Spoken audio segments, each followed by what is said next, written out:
So until a few months ago, I was a college student going to school overseas, and then in December, 2 volunteers from the wonderful Bernie campaign came and knocked on my door in New Hampshire. Before long, I was volunteering at the local campaign office, and after just a few days, an amazing thing happened.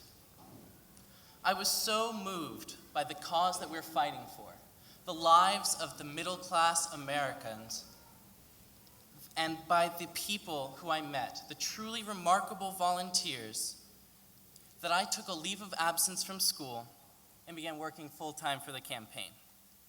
Yeah, kind of fun. So far, I've worked on primaries and caucuses in Nevada and New Hampshire and Illinois, and now here in the beautiful Wisconsin. And if there's one thing I've learned, we only win when we all get involved. Right? People got involved in New Hampshire and we won New Hampshire. People got involved in Michigan and we won Michigan.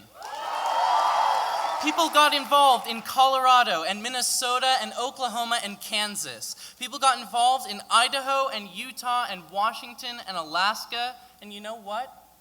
We won them all. Pretty cool.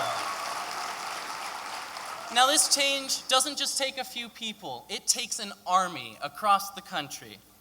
When our friends and neighbors,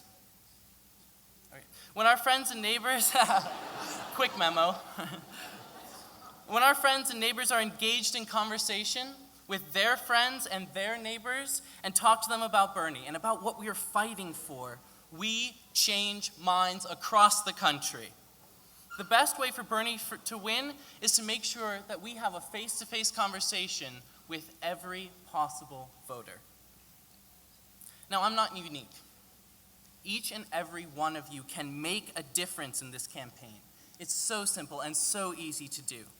If you want a revolution, if you want Bernie to win, each and every one of you must choose a way to get involved. We need volunteers to knock on doors, asking people to vote. It's so quick and so easy, and it makes such a big difference. We need volunteers to make phone calls. Tell people why you want Bernie to win, by why you're passionate about this campaign, and ask for their vote. Change isn't made by those who sit idly by. Get involved. Pick a way to help. This campaign has been won by face-to-face conversations at the doors of our neighbors. We have a plan. And if this plan succeeds, we have a path to victory. So come sign up and knock on doors right now. It's super easy to sign up. Yeah, we need your help. Come on. We need your help. It's so easy to sign up. On your way out, there will be some volunteers at the doors with clipboards, just like there were when you were lining up to come in here today. Come up to one of them, tell us how you're going to get involved. Tell us when you're going to come knock on doors, when you're going to make those phone calls. And come join me and help elect Bernie Sanders as the next president of the United States. Thank you so much, everyone, and enjoy the town hall.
name is Bob Wirch. I'm the state senator from this area. Thank you, thank you. I'd like to tell you a little political story before I do the introduction. I represent this area in Madison, and I'm in the minority. Scott Walker and the Republicans are in the majority. Now, after all of the promises of trickle-down economics in this state, we're one of the leading states around in people falling out of the middle class. Our poverty rate has gone up in this state. So I introduced a bill to increase the minimum wage for workers in this state.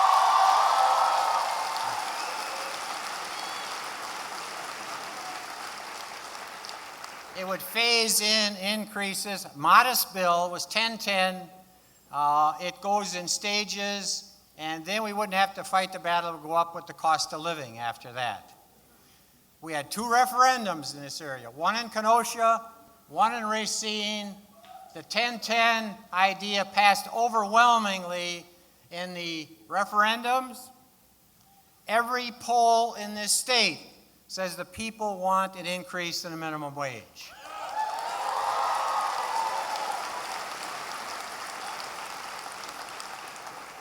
What did the majority do? They knew it was a political hot potato. The people wanted it.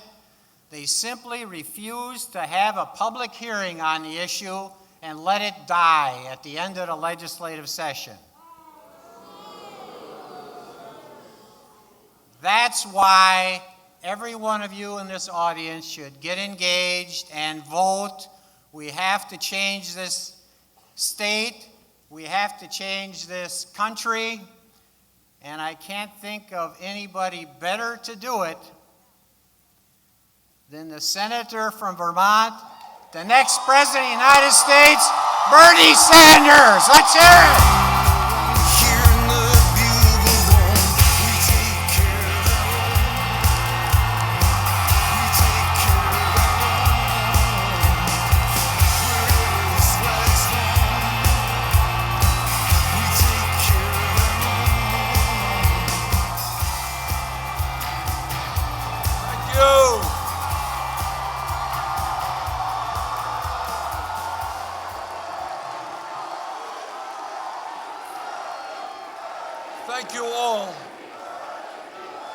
Thank you all for coming out this morning.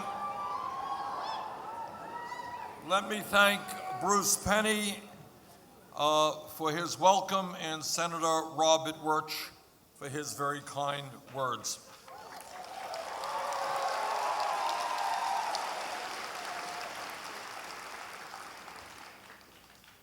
So you guys ready for a political revolution? All right.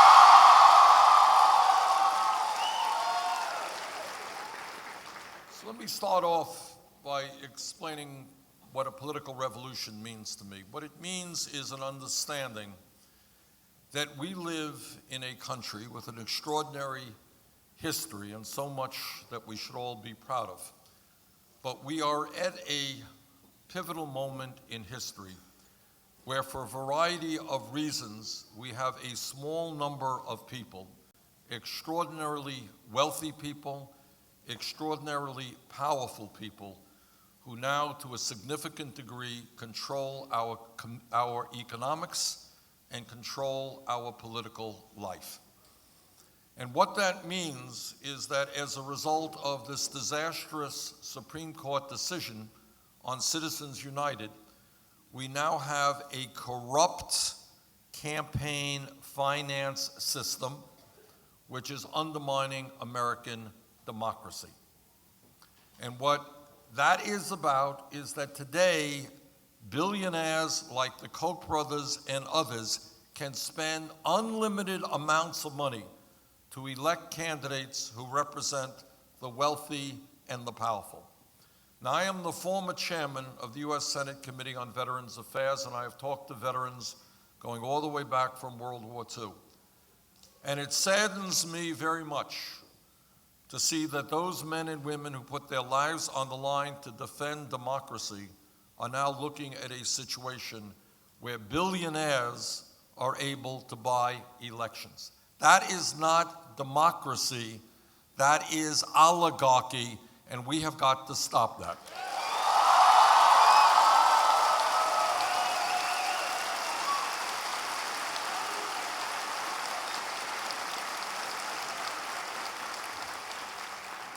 Democracy is not a complicated concept. It really is not. What it means is one person, one vote. You got to vote, and you got to vote, and you got to vote. You want to vote for me, you want to vote against me. That's your privilege. But what democracy is not about is a handful of billionaires in this election cycle spending close to $900 million on elections. All right? And that is why together we are going to overturn Citizens United and move toward public funding of elections.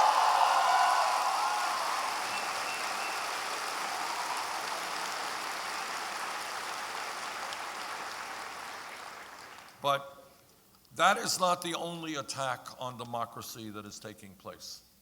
A corrupt campaign finance system is a huge issue that we have got to deal with, but there's another issue going on. And that is all over this country, cowardly Republican governors, including the governor here in Wisconsin, are trying to suppress the vote and make it harder for people to participate. Now, I have friends who are conservatives. We have different points of view. They're honest. They have their view. I have my view. But what politics should not be about is governors using their power to make it harder for people to vote just because those people might vote against those governors or their political party.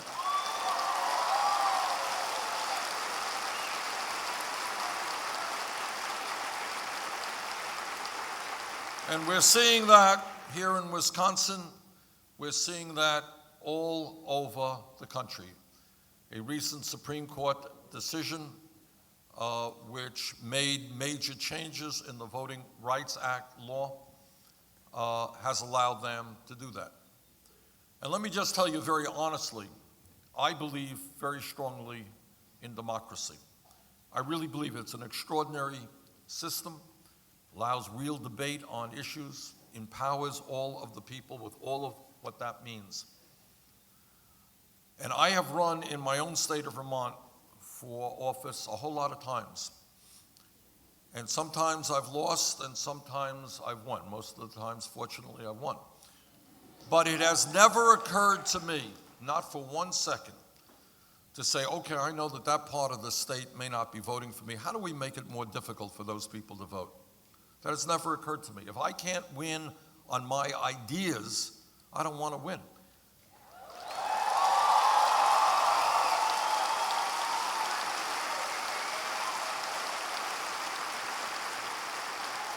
So when you have governors who are making it very deliberately in very deliberate ways, making it harder for young people or old people or poor people to participate in the political process, I say to those cowardly governors, if you can't stand up and win in a free and open and fair election, get out of politics, get another job.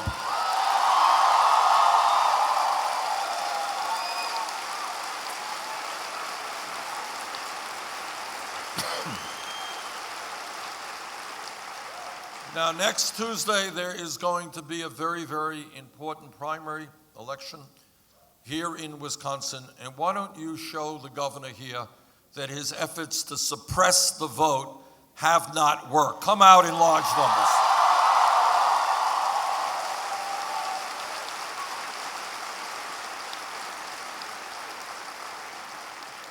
And I'm a little prejudiced about this. We have won 6 out of the 7 last caucuses being held. And we seem to always do well when the voter turnout is high. We don't do so well when the voter turnout is low. So I myself am prejudiced. I like to see a large voter turnout. But this campaign is not only taking on a corrupt campaign finance system and governors who are trying to suppress the vote. It is also dealing with a rigged economy. And by that I mean we have an economy today in America which allows for more income and wealth inequality than any other major country on earth, and it is worse here today than at any time since 1928. And when I speak to young people, what I want to point out to you, and I say this without any joy in my heart, that if we don't get this economy turned around, you will have the dubious distinction of being the first generation in modern American history to have a lower standard of living than your parents. Now, the American dream, as all of you know, and it was certainly the case in my family never had a whole lot of money. My father came to this country at the age of 17 without a nickel in his pocket. He never made any money. But his dream and my mom's dream was to work hard and to see their kids do better, and that was the case. But unless we turn this economy around, you will have a lower standard of living than your parents. You will earn less than your parents. The jobs that you do will pay you less. Your housing situation will be worse.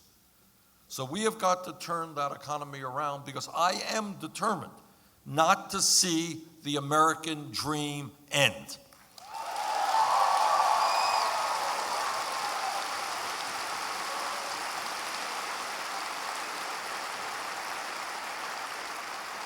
But the issue that we're dealing with today is not just a problem for young people. It is a problem for every worker in America. Now, here is the good news. The good news today is that our economy is much, much better than it was 7.5 years ago when George W. Bush left office.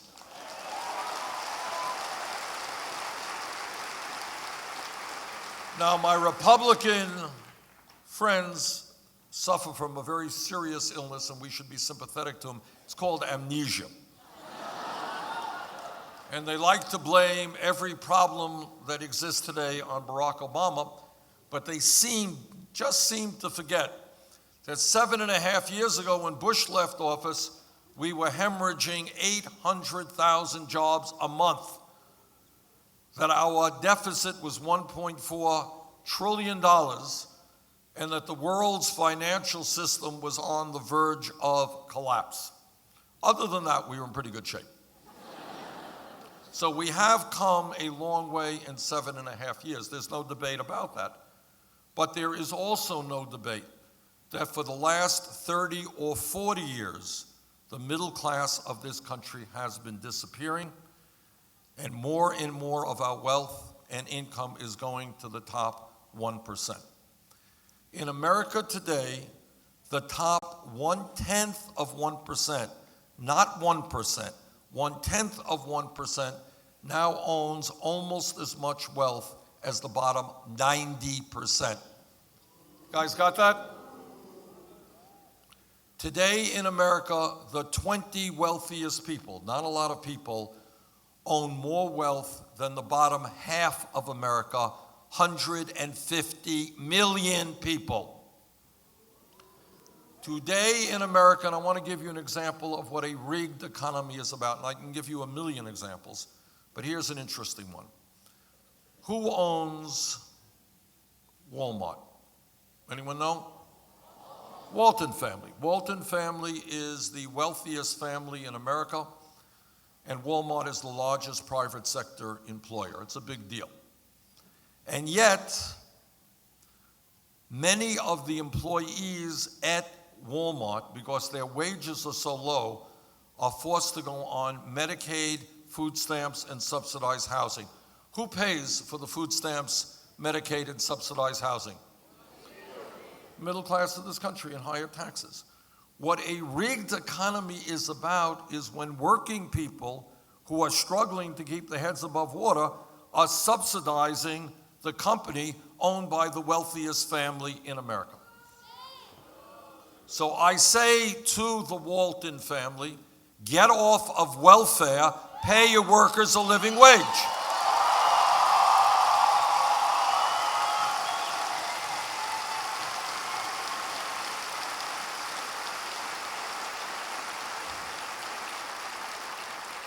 Working families should not have to subsidize the wealthiest family in America.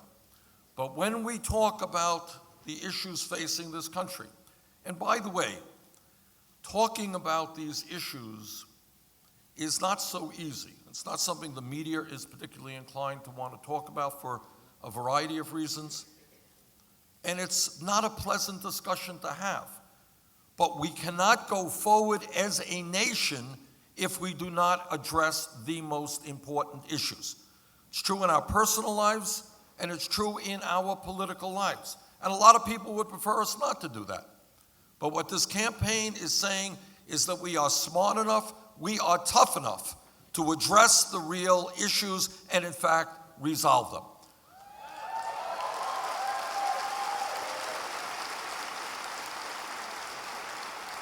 So, you got a corrupt campaign finance system, which means that the wealthy are able to buy elections. You got a rigged economy with massive levels of income and wealth inequality. In terms of income, what's going on in America today?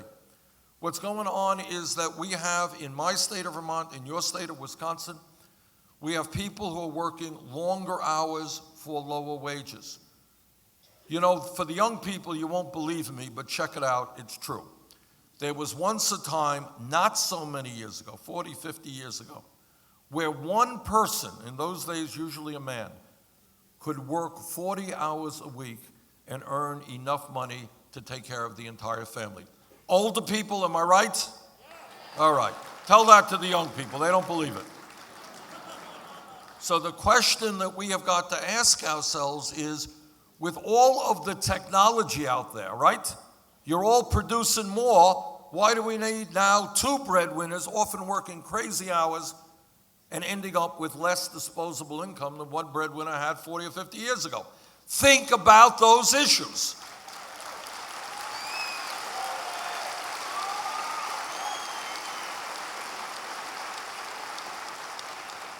So what you've got now is mom out working long hours, you got dad out working, and you got the kids out working.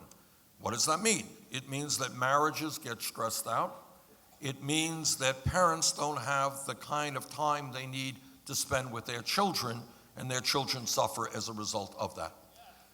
But despite the fact, and here's another fact, in America today, we work the longest hours of any people in the industrialized world. Japanese are very hard workers. We work longer hours than the Japanese. And after all of that work and effort, turns out that 58% of all new income generated goes to the top 1%.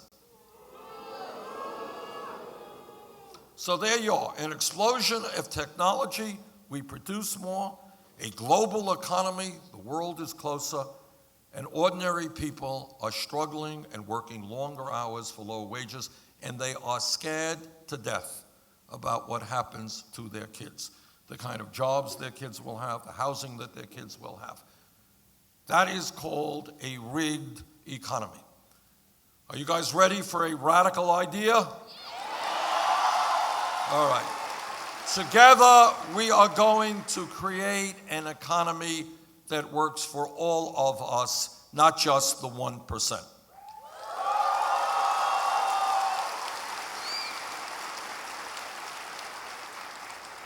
Now, when we talk about the issues facing our country, it is a corrupt campaign finance system, and the danger there is that the wealthy keep electing people who will continue to represent their interests. The second issue, further issue that we have to deal with now is not only a corrupt campaign finance system, it is not only a corrupt economy, but it is also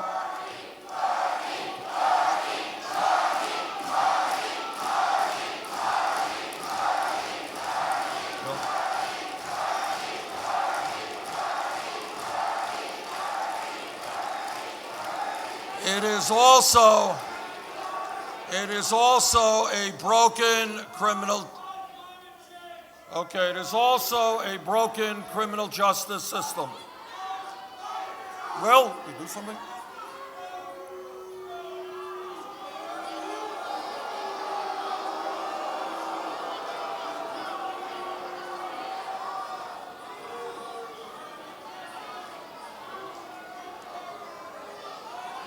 Okay, the third issue, or just ignore that for a minute. The third issue that we have to deal with is a broken criminal justice system.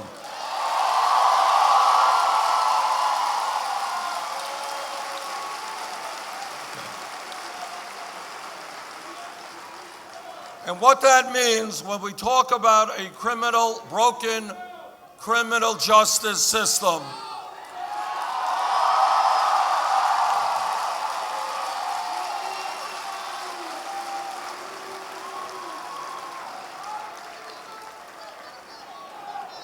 okay.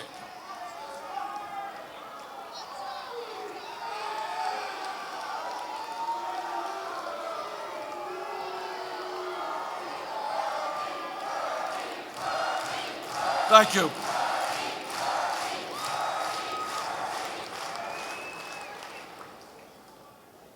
Third issue.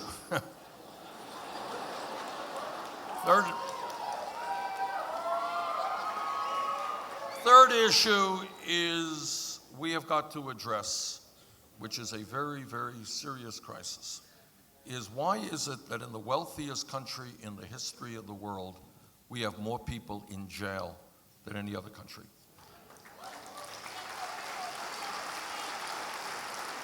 That's right. We have 2.2 million people in jail. We spend $80 billion a year locking them up. China has a population 4 times our size. We have more people in jail than China. Why is that? And there are a lot of reasons for it, but let me start off with one reason. Right now, and you don't see this very often on the media, but right now, youth unemployment is off the charts. If kids who are white, who graduated high school between the ages of 17 and 20 right now, their real unemployment is 33%. If they are Latino, 36%. If they are African American, 51%. I want you to think about that. Think about being a young person, graduating high school. You can't get a job. What are you going to do? You're hanging out on street corners, and there is a tendency to get into trouble. So here is radical idea number 2. For those young people, we are going to invest in education and jobs, not jails or incarceration.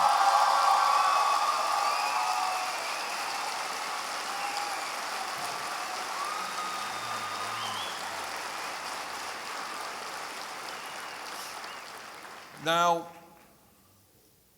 when we talk about criminal justice, what are we talking about? We are talking about police department reform. We are talking about ending a situation where we continue to see on television police officers kill unarmed people, often minorities.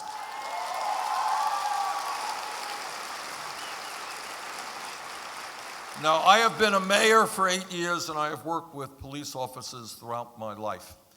And the vast majority, overwhelming majority of police officers are honest, they are hardworking, and they have a very, very difficult job. It is not easy being a police officer.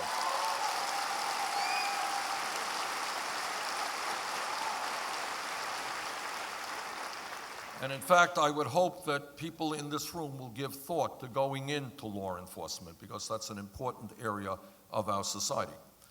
But at the end of the day, if a police officer, like any other public official, breaks the law, that officer must be held accountable.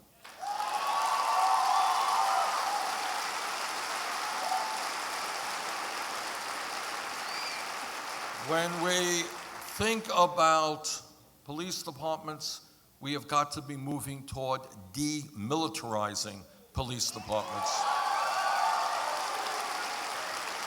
We have got to be making police departments look like the diversity of the communities they serve. And we have got to rethink the so-called war on drugs.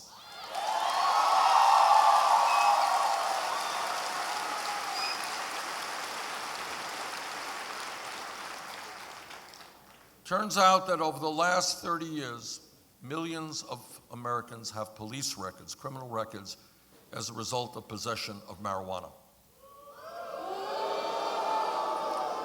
Today, under the Federal Controlled Substance Act, marijuana is listed as a Schedule I drug alongside of heroin.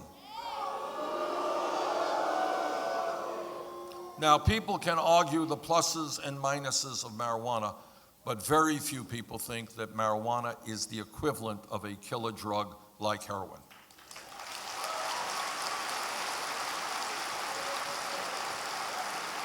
And that is why I have introduced legislation to take marijuana out of the Federal Controlled Substance Act.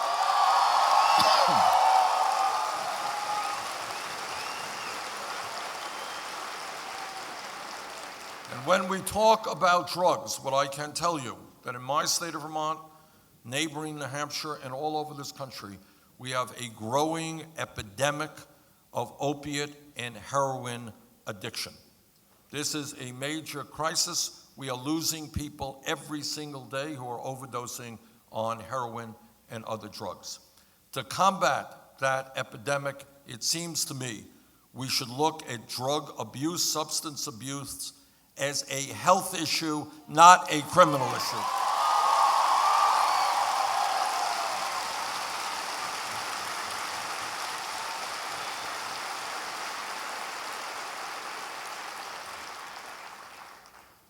This campaign is doing well because we're doing something pretty unusual. We actually talk to people rather than just wealthy campaign contributors.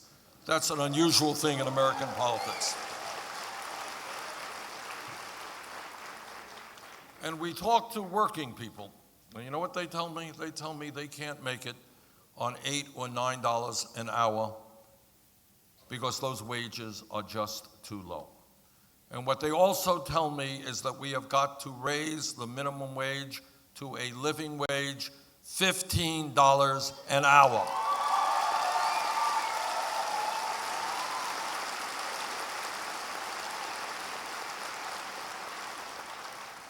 This campaign is talking to senior citizens, and they are telling me they can't make it on $11,000 or $12,000 a year Social Security. Is that right, seniors? Nobody can make it on $11,000, $12,000 a year Social Security. A great nation is judged not by how many millionaires and billionaires it has, but by how it treats the weakest and most vulnerable amongst us.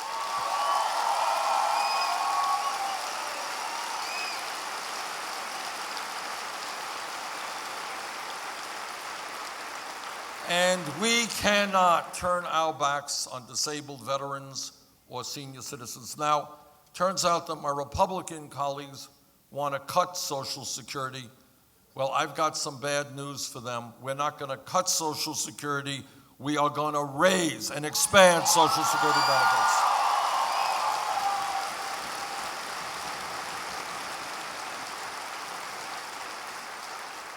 This campaign is talking to women.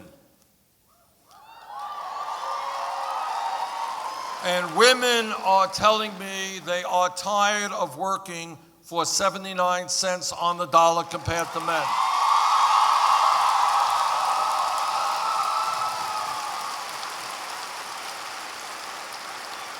And I know that every man here will stand with the women in the fight for pay equity.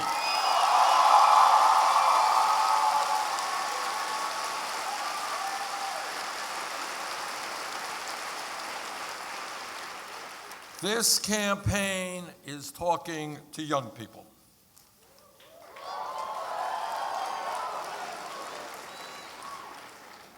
And what young people are asking is, why does it happen that when they do exactly what their parents want and their teachers want, and the whole society wants, and go out and get the best education they can, why are they ending up when they leave school in $30,000, $50,000, $100,000 with student debt?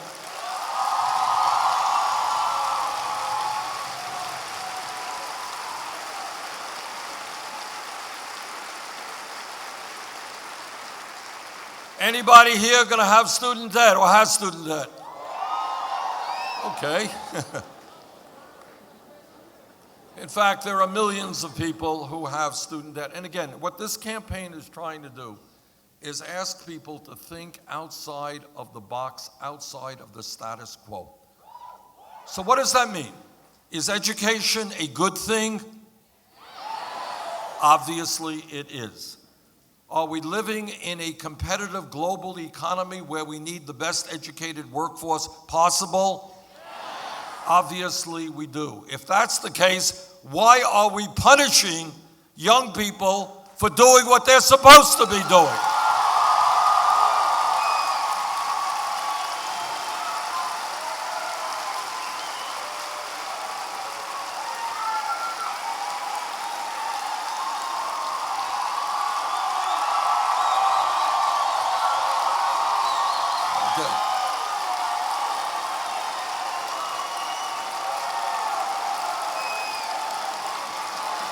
I sense some support for that idea here. All right, but here is the reality. First of all, I have talked to people all over this country. I talked in Burlington, Vermont, my home city, to a woman who wanted to be a doctor, and she did it. She struggled, she went through medical school, she graduated with $300,000 in debt. This is at a time when we desperately need more doctors. Talked to a woman in Iowa, graduated dental school. We have a major crisis in terms of dental care. We need more dentists. Graduated $400,000 in debt. Talked to a kid in Iowa, dropped out of college after 2 years, $60,000 in debt. Talked to a guy, I don't want to scare you young people. Maybe I shouldn't say that. This guy is 55 years of age. He has been paying off his student debt for 25 years. He is more in debt today than he was when he took it out. Okay? So we got a pretty crazy situation. We are punishing people who need to be rewarded, not punished. So this is what we're going to do. We're going to do two things, all right? Number one, for those of you who have student debt, we're going to allow you to refinance that debt at the lowest possible interest rates you can find.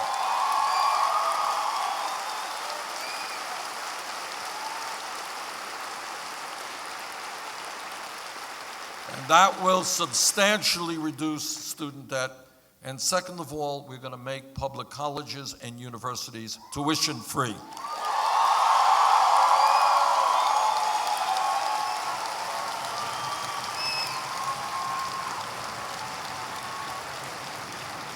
Now, here is the main point, and again, this is called thinking outside of the box, not accepting the status quo.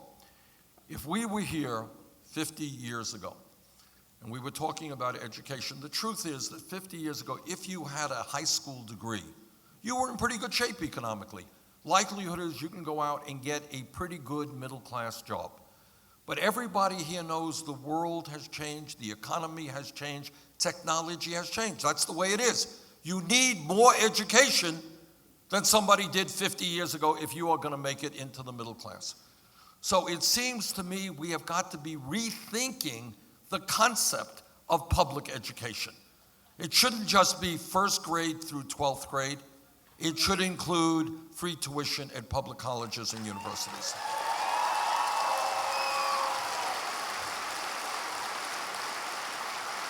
And it should include other things. It should include an expansion of Pell Grants and work-study programs.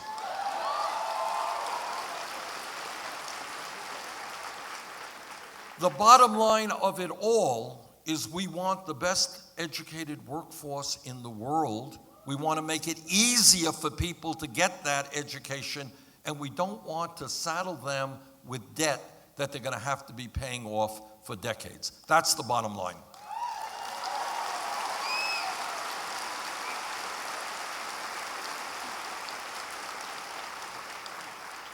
Now, I want to take a moment. As you know, I'm running against Secretary Clinton, and I want to contrast our positions on some important issues so the people of Wisconsin can make an intelligent choice. Right now, as I mentioned a moment ago, how you raise money is extremely important. When we began our campaign, we had to make a very difficult decision. Do we do what every other candidate does and go out and establish a super PAC and raise money from Wall Street and the wealthiest people in this country? And we thought about it for about a tenth of a second, and we concluded, no, we do not represent the billionaire class. We don't want their money.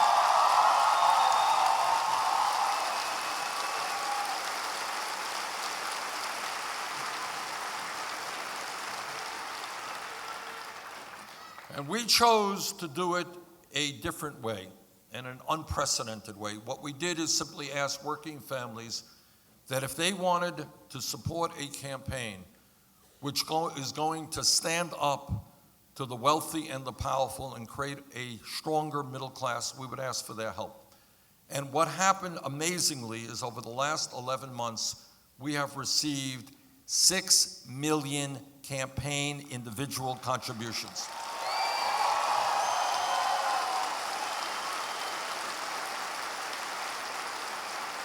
That is a greater number of individual campaign contributions than any candidate in American history. Anybody here know the average contribution? $27. And that in itself is revolutionary because it shows that we can run a winning national campaign without having to be dependent on big money interests.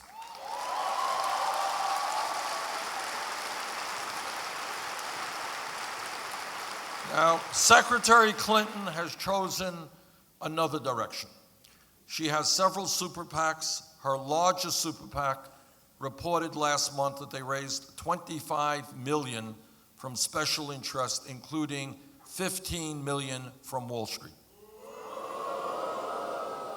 In addition, Secretary Clinton has given speeches on Wall Street for $225,000 a speech. Now, what I think is if you're going to get $225,000 a speech, it's got to be an extraordinary, brilliant speech. It's got to be a speech that can transform this world. It's got to be a speech written in Shakespearean prose.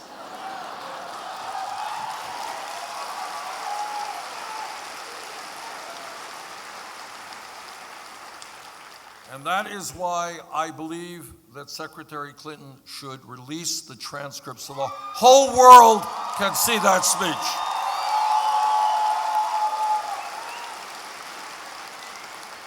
But this issue of where you get your money is extremely important because it means who you are beholden to. I am proud to be beholden to people who send me a check for $27.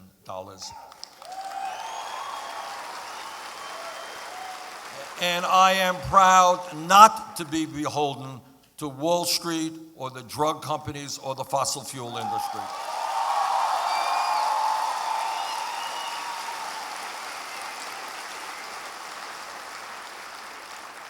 Now, there is another issue which is important to the country and particularly important to the state of Wisconsin, and that is our trade policy. Now, I know trade is not a sexy issue. It's not something the media deals with at all.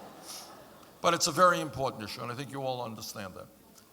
Over the last 30, 40 years, we have had trade policies in this country written by corporate America. And what they have been designed to do is to allow companies to shut down plants in Vermont, in Wisconsin, and all over this country because they don't want to pay workers here $15, $20, $25 an hour. They don't want to pay them a living wage. They don't want to protect environmental rules. They don't want to deal with unions. They'd rather move to Mexico or China, pay people pennies an hour. And that is what's happened in Wisconsin, happened in Vermont, and it is happening all across this country. In fact, since 2001, we have lost some 60,000 factories in America. Not all of it due to trade, but a lot of it. And millions of decent paying jobs. So when you ask why the middle class is disappearing, one of the reasons is a disastrous trade policy that has cost us millions of jobs and forced wages down in America.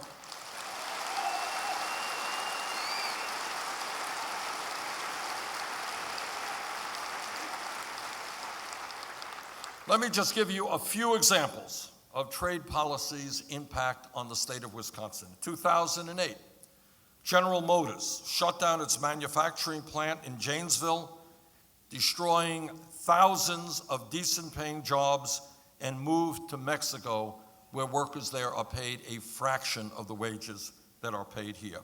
In 1996, Johnson Controls shut down its Brew City valve plant in Milwaukee and moved to Mexico, where they pay workers 72 cents an hour.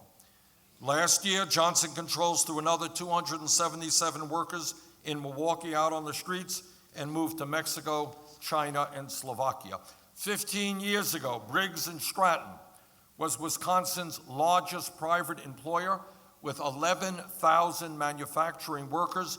Today, it only has 2,500 workers in Wisconsin after it moved plants to Mexico and China. Master Lock and Tower Automotive now employs more workers in Mexico than in Wisconsin. And Rockwell Automation has slashed its union workforce in Milwaukee from 6,000 down to 300 as it moved plants to Mexico, China, and the Dominican Republic. And on it goes. We're talking over a period of years of the loss of tens of thousands of good-paying jobs here in Wisconsin, millions of jobs throughout this country. On all of these trade policies, NAFTA, permanent normal trade relations with China, I not only voted against them, I helped lead the opposition against them.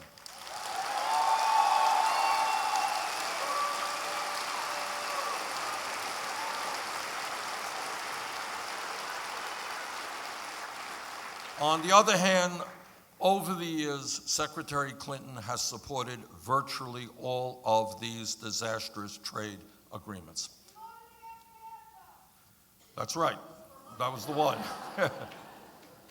Now, there's another issue that's out there, which is also enormously important, and that is, foreign policy and military policy is one of the very important jobs that a president does. The most important foreign policy debate to be held in the modern history of this country was whether or not Congress believed what George W. Bush was saying about Iraq. I listened very carefully when I was in the House in 2002 to what Bush, Cheney, and Rumsfeld and all those guys were saying. I did not believe them. I voted against the war in Iraq.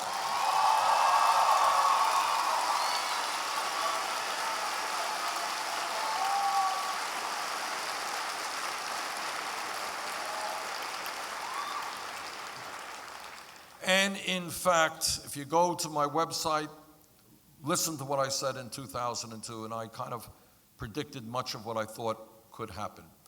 Secretary Clinton was then in the Senate. She heard the same evidence. She voted for the war in Iraq, the worst foreign policy blunder in the modern history of America. Furthermore, when we talk about war and peace, let me be very clear. I will do everything that I can to make sure that, number one, we destroy ISIS, but we do it in a way that doesn't get our men and women in the military bogged down in a never-ending, perpetual war in the Middle East.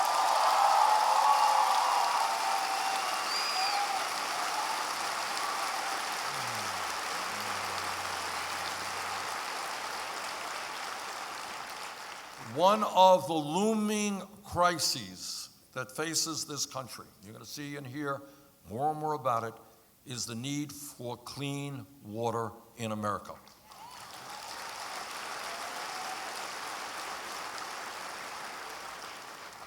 And that is why I am supporting the need to move toward the elimination of fracking in this country.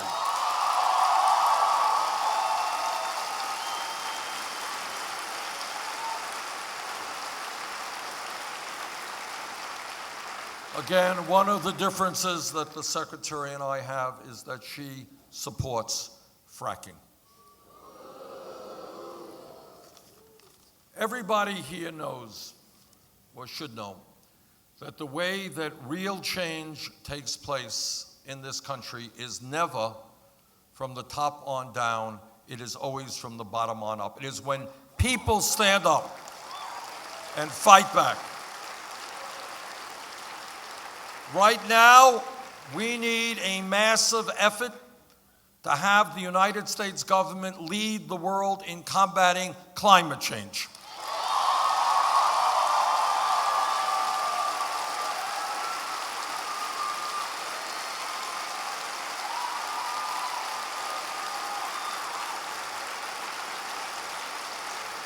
Let me be as clear as I can be as a member of the Senate Committee on the Environment. Climate change is real. It is caused by human activity. It is already causing devastating problems in this country and around the world. And if we do not get our act together in the very near future by transforming our energy system away from fossil fuel, what we're going to be looking at by the end of the century is a planet 5 to 10 degrees Fahrenheit warmer, more drought, more flood, more extreme weather disturbances, more acidification of the ocean, more rising sea levels, more international conflict as people fight over limited natural resources.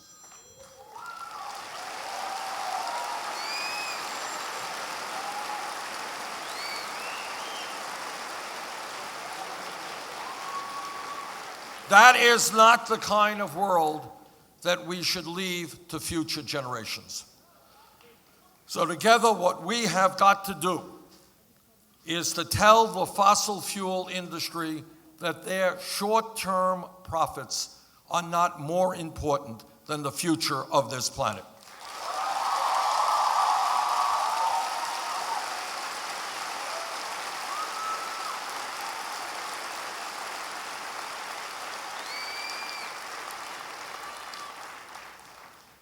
And there is another issue that I feel very passionately about, and that is that the United States remains the only major country on earth not to guarantee health care to all people as a right.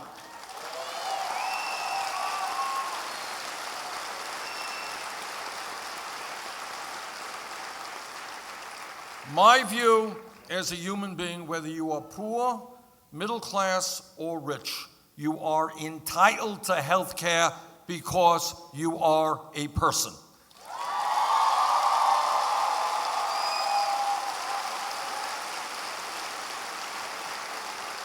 The Affordable Care Act has done some good things, but we need to go further. Today, 29 million Americans have no health insurance. Many others are underinsured with high deductibles and co-payments, and we are ripped off every day by the greed of the drug companies who charge us the highest prices in the world for medicine.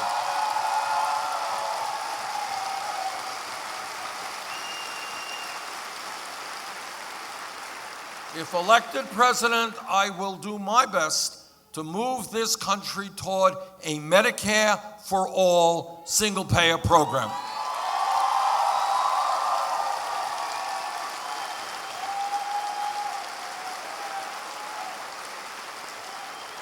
And let me also add that right now, in Wisconsin, around this country, you got Republicans giving big speeches about family values. Everybody here know what Republicans mean by family values. What they mean is no woman in this room, in this state, in this country should have the right to control her own body. I disagree.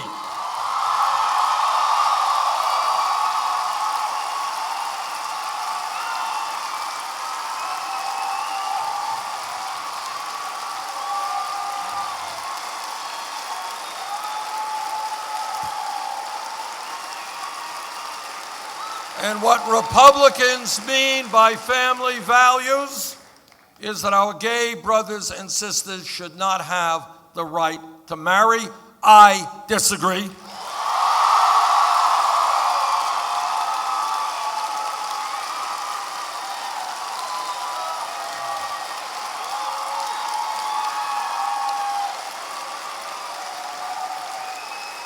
Now, everybody here knows a very important political principle, and that throughout our history and the history of the world, change has never taken place. Real change, not superficial change. Real change has never taken place from the top on down. It has always taken place from the bottom on up.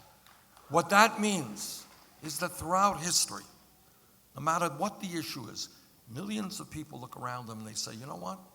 The status quo is not acceptable.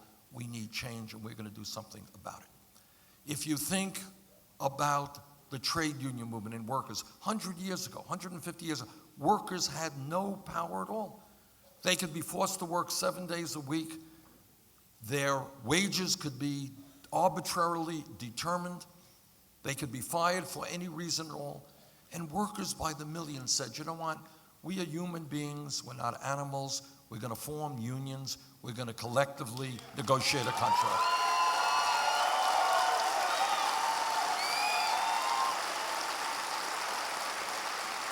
That's how change came about. And if you look at the civil rights movement, going way back to names of people we don't even know, people who were killed, who were beaten, who were jailed, blacks and their white allies who said, you know what, in America, we will not tolerate segregation, racism, bigotry, and we're going to fight to end that.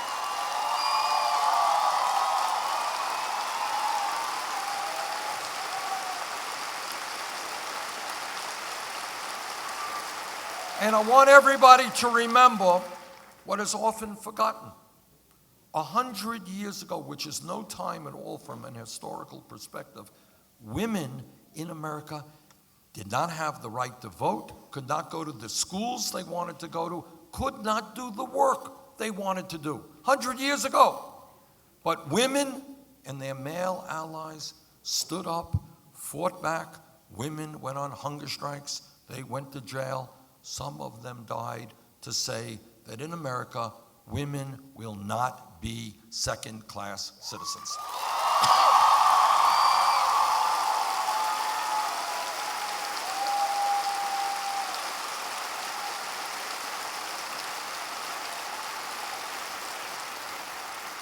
That's how change comes about. I want you to think about this. Think about change. 10 years ago, which is no time at all from an historical perspective, we were sitting in this room, somebody jumps up and says, you know, Bernie, I think that by the year 2015, gay marriage will be legal in 50 states in this country. The person next to him or her would have said, you are nuts, can't happen. But what happened is that for decades, because of the struggle of the gay community, the LGBT community, and their straight allies, we reached the moment when the American people understood that people have a right to love each other regardless of their gender.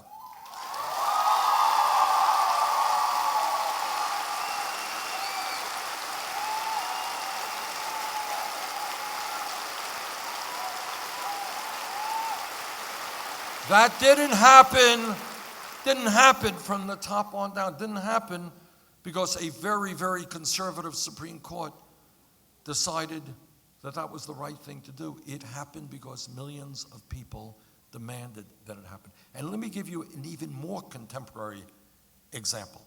If we were here 5 or 6 years ago, and somebody jumps up and they say, you know, Bernie, this $7.25 an hour minimum wage, that is a terrible starvation wage. We've got to raise it to $15 an hour. The person next to her would have said, $15 an hour? You want to double the minimum wage? You're crazy. We can't do it. It's impossible. You're too radical. You're thinking too big. 5 years later, Seattle, $15 an hour. San Francisco, Los Angeles, $15 an hour. Oregon, $15 an hour. California, $15 an hour. And if I have anything to say about it, the United States of America, $15 an hour.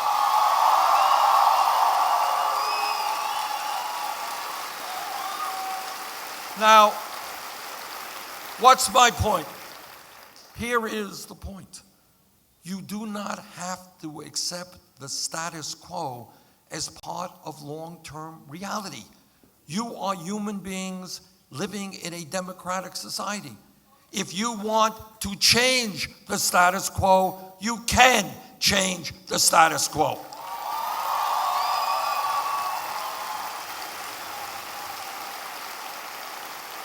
All over this country today, people are looking around and they're saying, this is crazy. Why do we have so much income and wealth inequality?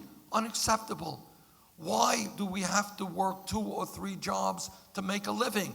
Unacceptable. Why do we have the highest rate of childhood poverty of almost any major country on earth? Unacceptable. Why are veterans of this country sleeping out on the street? Unacceptable. Why are elderly people unable to afford the medicine they need? Unacceptable.